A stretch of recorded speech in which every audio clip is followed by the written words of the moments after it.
Hindi pala yan, no?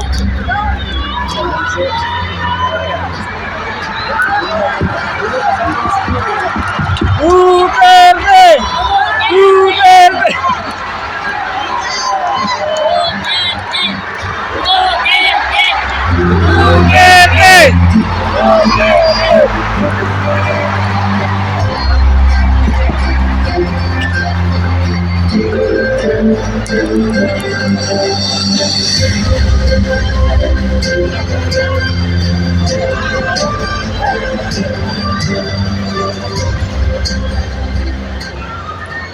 Magandang gabi sa inyong lahat. Ako si Veronica Kitty Duterte, bunsong anak ni Pangulong Rodrigo Roa Duterte.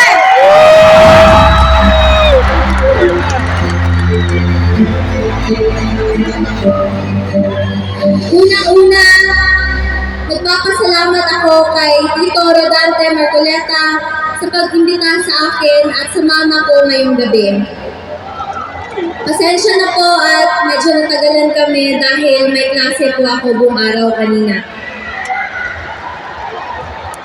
Ang mama kanila ko rin po pala ay taga rito sa Bulacan.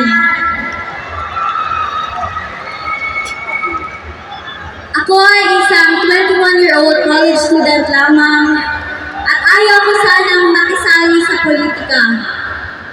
Pero nang dahil sa pagkidnap at pag-abuso nila sa tatay ko, nandito ako ngayon para ipaglaban hindi lamang ang pamilya ko, kundi ang bansang Pilipinas.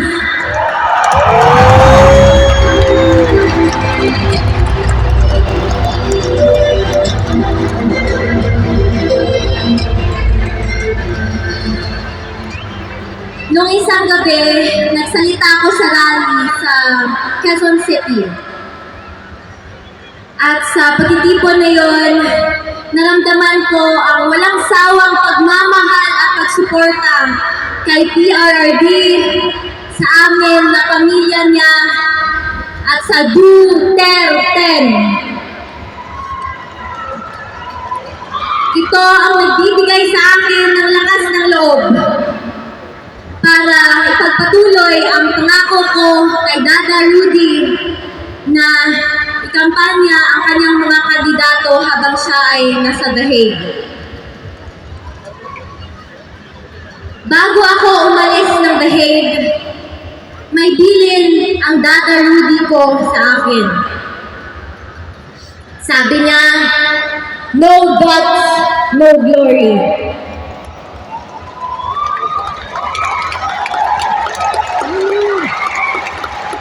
Sa mga kababayan ko, sa kapwa kabataan, bumoto tayo ng tama dahil dito nakasalalay ang kinabukasan nating lahat.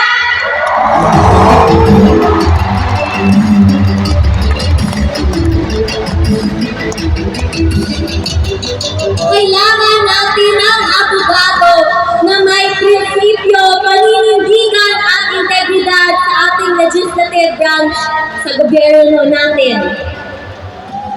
Tito Rodante Marcoleta, my senator.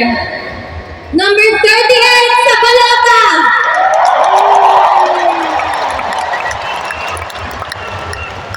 Huwag rin nating kalimutan ang PDP laban senatorial slate o mas kinikilalang Duterte.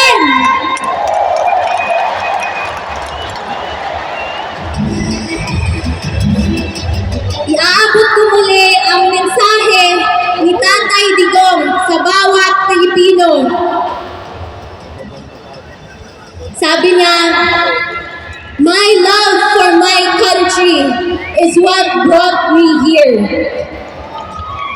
There was never any personal agenda involved." Mahal niya ang bayan niya. Yun lang po at maraming salamat. God save the Philippines! Pilipinas!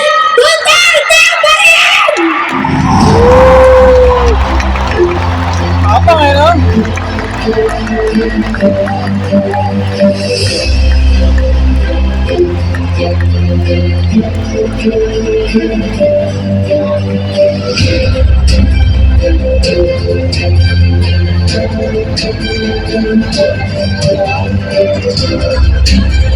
Maraming salamat!